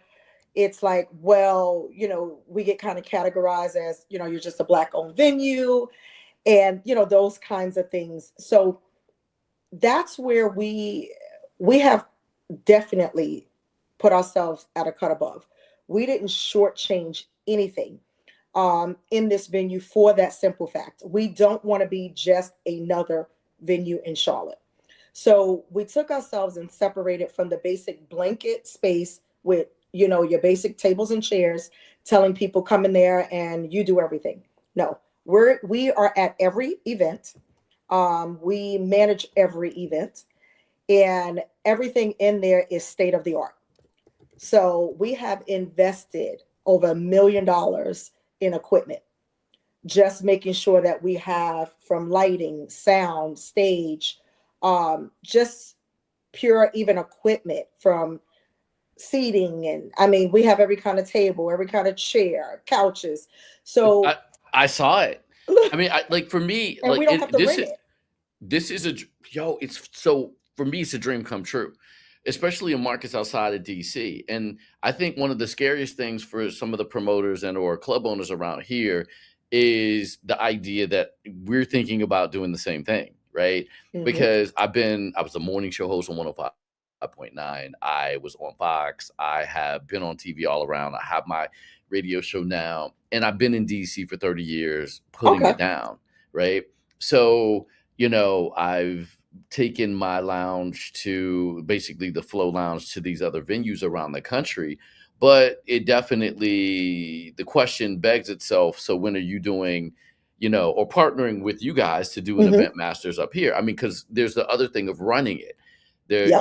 and I get it. I do know how to run things. I have the pedigree to do it, but we're in positions now where we can do these things on our own Absolutely. and and run them well. Like Ticketmaster That's isn't it. the only ticketing platform anymore, Nope, right? not at all. Right. And then advertising. It used to be, well, if you have a budget of $3,000 on radio, you could. Hmm. Do you know how many people I can reach for $3,000 now? Exactly. Absolutely. All of them. Yeah. I mean, the numbers, right? Yeah, So you're talking absolutely. about the scalability, and I think what people are praying is that other people don't wake up. Yep. We're awake. I know some people Wide say awake. woke, right? No, no, Yep. wide awake. And the other thing, so being from New York and the Northeast, going Hmm. down south, what advantage, if any, has that given you? I would honestly say I started off in Raleigh, lived in Atlanta 4 years, and I've been in Charlotte since 2011. The advantage I know it's given me, like I said, I'm a store manager for Kohl's. So the advantage it has given me is that hustle Mm, because I've never stopped, I've never turned it off. So, whereas in, I think sometimes if you are from here, you're born here, it's just a certain way of life. Whereas in, if we're from up north, we only know to go for more. We only know to keep going. It's not enough to stop here. You have to get this far. So I've not turned that off, nor do I ever want to be able to keep going for more. And I know I drive my husband crazy. He's a northerner as well, but just a little bit different, a little bit different. mm. And it's just if we get here, I'm like, well, what does it take to get here? You Yeah. know, and that's with each venue, that's exactly what we've done. It's like, okay, this one was nice. However, let's do this now. These Mhm. chairs are nice, but I want those chairs. Even to 360 photo booths, we have one. I'm like, no, I want the other one that does this. So, and you have to kind of stay relevant if you want to be competitive. And that's just really how I think in life. But definitely bringing it from the north to the south is let's just try to always improve and go a little Mhm. bit further, a little bit harder. And just, I mean, I'm naturally competitive, so Well, I I'm mean, gonna so always do that. so again though, so for me, I'm looking at it too because you're in South End, right? Absolutely. So there's also a kind of there I have to see this very carefully. In certain places, it is it's seemingly easier and less traumatic when you stay in your lane, i.e., stay in your place, Absolutely. Leia. Right? You're absolutely correct. But I've never been that way. So I've been the aggressive one. Hmm. You know the terms they use, right? Yeah, oh, Well, yes. aggressive, not eager, No. aggressive. It's looked Well, at in a negative content. Hmm. your context is always negative. Yeah. So is that yeah, I mean, does that help color in some of the other little shades of the picture about, where we were? Yes, where we were dancing around. Yeah. That's exactly it. And it's funny because when people come in, because the outside of it just looks like what it looks like. It's nice. We've done a few things, but when you go in, it's that aha moment. And it's like when You talk all about my house? No, I'm just playing with you guys. that aha moment, exactly. And people walk in there and they're like, oh, and I love it. I see the facial expressions and it's like, that's what we were going for. And it's so Yep. funny, even in the restroom, I was in the restroom one day and the stalls you can't tell. And I'm hearing people, the ladies outside talking, and somebody must have FaceTime one of their friends. And they're like, look at this, da da da. And guess what, girl? It's Black owned. I said, and I'm trying not to laugh so that they don't hear me in there. And you could tell, is like videoing the whole bathroom. And she's like, it smells so good and it's so clean. And they got spray deodorizer in here. And I'm cracking up. But my thought process was, when we built this, is that's what I wanted. I don't Mm-hmm. want just some place that somebody's like, oh, because I know how I am when I go someplace. So I thought about that. We built this lady's suite. Literally, that's what it is. A Mm-hmm. lady's suite. And I said, okay, what would I want if I went to a restaurant of another place? What do I want that to look like? And that's what we built. Yeah. So, and I want it to be just not another place for us, or just okay because it's this. No, I want you to go in there and go, who's the owner? And that's what they ask us when they think we're just the employees. So they're Yeah. like, oh, can I talk to the owner? And I'm like, me. No, they're like, not the manager, no, the owner. And I go, that's still me. I'm like, that's still me. Yeah. So Yeah. it's And it's, and it's it. funny. So I owned a recording studio here. I built one back, years ago, and I hosted a Chamber of Commerce event here. Oh. And Silver Spring, Maryland claims to be, and Montgomery County claims to be very progressive until it's not.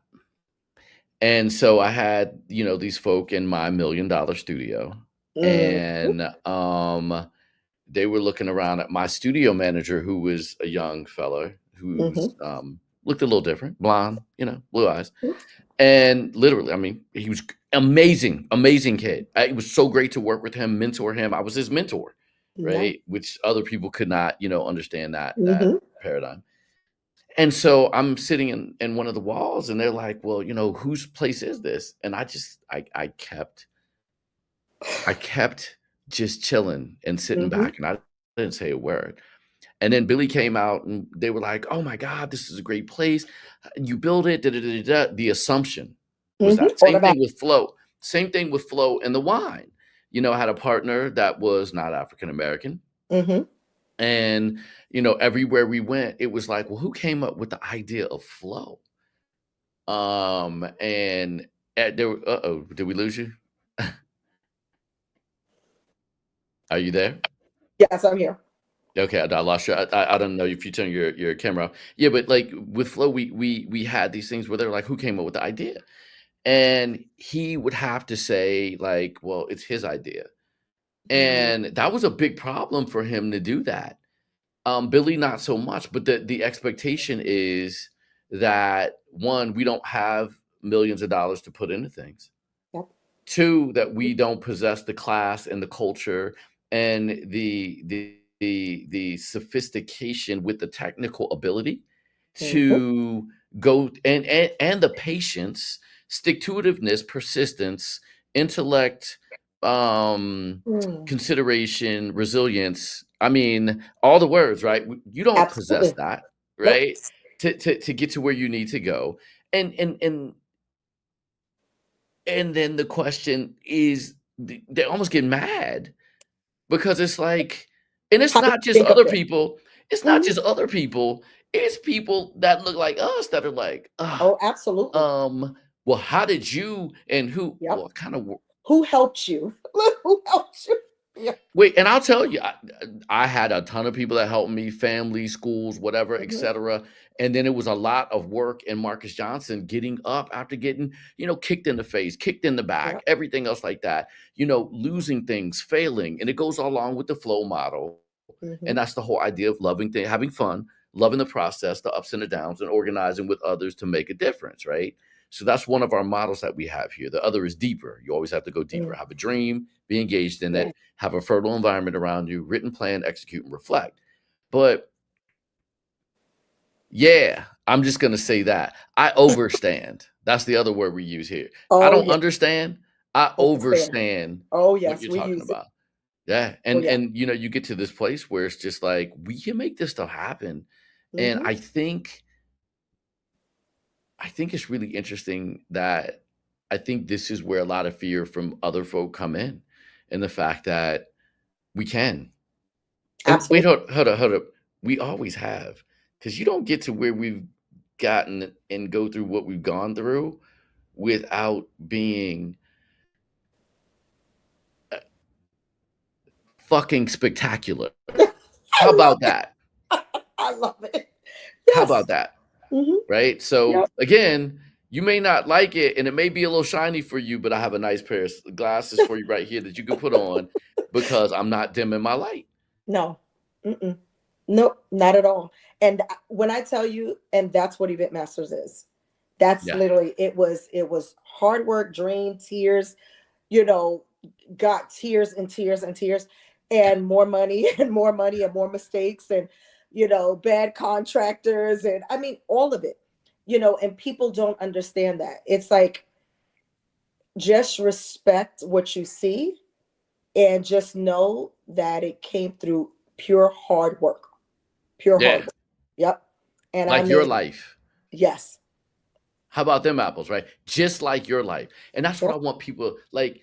I want you to understand that however hard it was for you, it was just that hard for me. And imagine if it was harder and I still made it and I still opened up Event Yep. Masters with the bathrooms that have the automatic, Everything. sensory aromatherapy, to make sure that, you good when you get done. You know what I'm saying? Absolutely.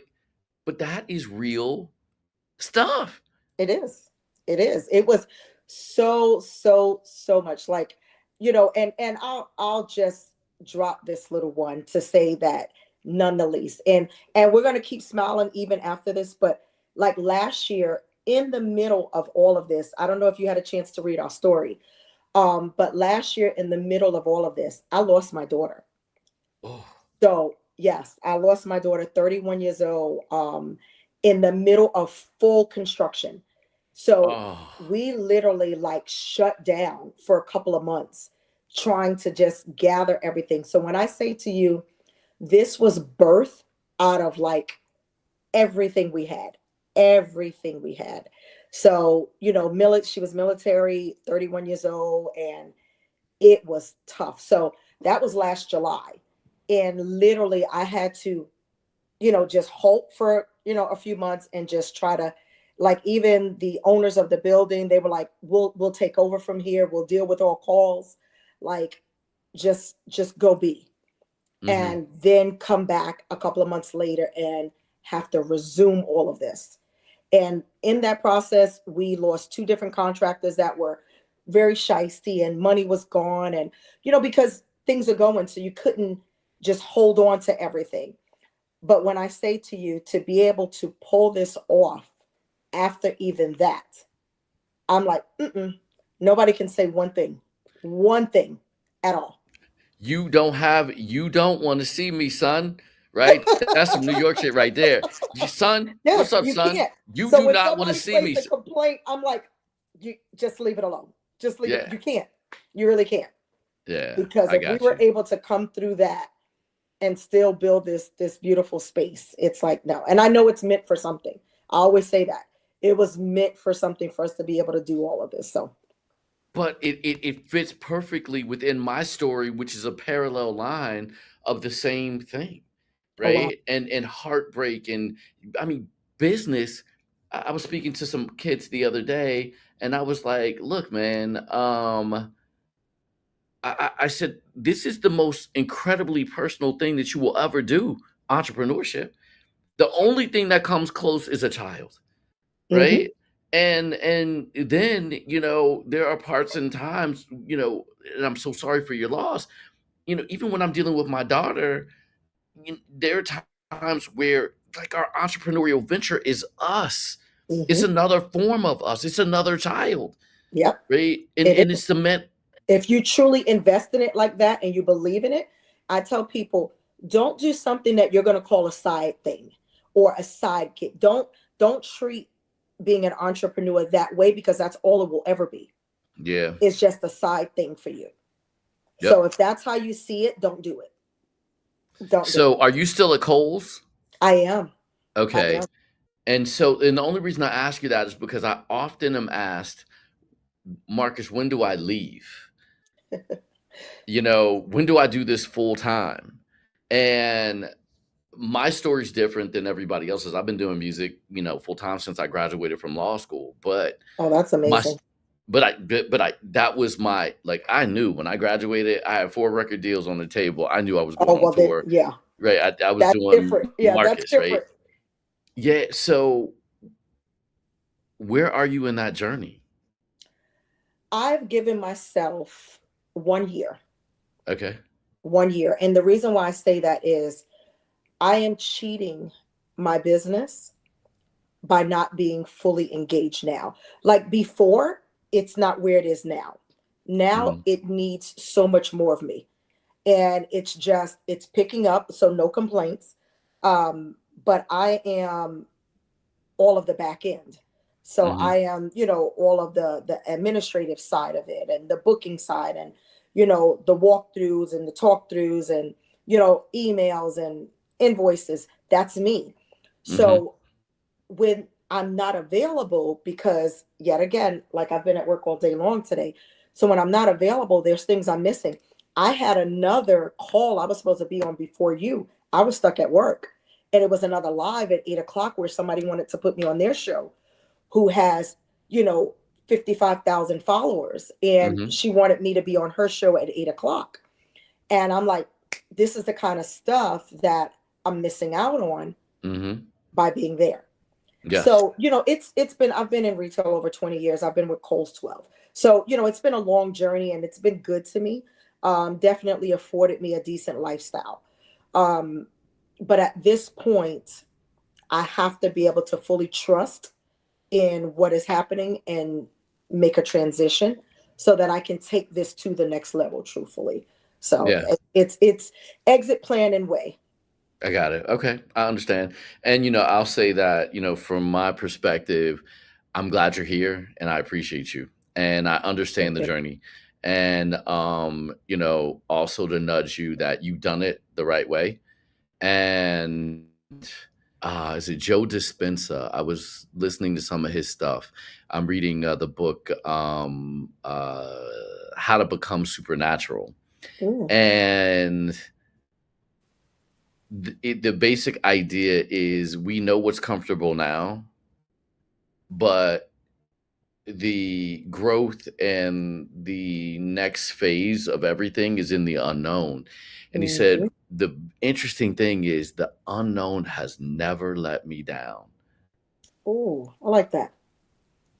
Right. I So like. for me, another entrepreneur, to you, and I can't wait until I have 550,000 followers, right? I know I'm on Mhm. my way.